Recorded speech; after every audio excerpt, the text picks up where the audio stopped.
கர்த்தருடைய பரிசுத்த நாமத்திற்கு மகிமை உண்டாகட்டும். இந்த நாளில் கூட சங்கீதம் 34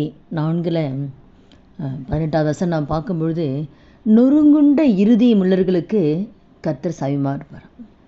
இந்த நாளில் அந்த வார்த்தையை கேட்குற ஒவ்வொருத்தர் வாழ்க்கையில் நொறுங்கி போயிருக்கிறீங்களா? வேதனையோடு இருக்கிறீங்களா? பாரத்தோடு இருக்கிறீங்களா? என் கண்ணீரை துடைக்க யாரும் இல்லையா? நான் வெளியில் சிரிக்கிறீங்க, ஆனால் இருதயத்தில் எத்தனையோ வேதனைகள், பாரங்கள் உடைஞ்சி போய் நொறுங்கி போய் இருக்கிறீர்களா?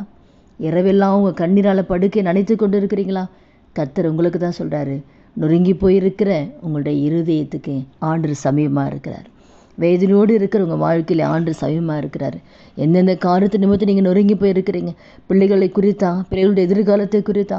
இல்லை பிள்ளைகள் வாழ்க்கையில் தவறான பாதையில் பிள்ளைங்க போய் கொண்டு இருக்கிறார்களே, இதை என்ன செய்துன்னு தெரியலேன்னு சொல்லி பிள்ளைகளை குறித்த ஒரு பாரமா?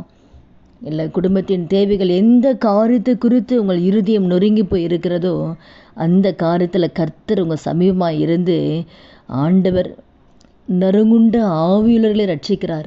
அந்த நொறுங்கி போன இருதயத்தில் இருக்கிற அந்த வேதனைகள், பாரங்கள், கவலைகளை கர்த்தர் மாற்றி ஆண்டவர் ஒரு சமாதானத்தை ஆண்டவர் கொடுக்க போகிறார். ஒரு சந்தோஷத்தை ஆண்டவர் கொடுக்க போகிறார். அதனால் யாருக்கு சமீபமாக இருக்காருன்னா உங்களுக்கு தான். நொறுங்கி போய் இருக்கிற உங்களுக்கு தான் கர்த்தர் உங்கள் கூடவே இருக்கார்.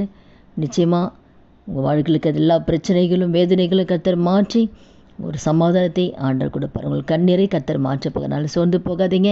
கர்த்தர் உங்களை நேசிக்கிறார், உங்கள் கூட தான் இருக்கிறாரு. உங்கள் எல்லா பிரச்சனையும் கர்த்தர் மாற்றி அற்புதத்தை செய்வார்.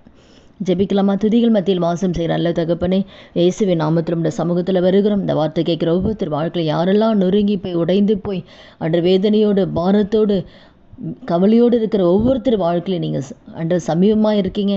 ஒவ்வொருத்தர் வாழ்க்கையில் எல்லா பிரச்சனைகளையும் மாற்றி ஆண்டவரே ஒரு சந்தோஷத்தின் நாட்களை நீங்கள் காண செய்ய போகிறீங்க. அதற்காக நமக்கு நன்றி செலுத்துகிறோம் அப்பா.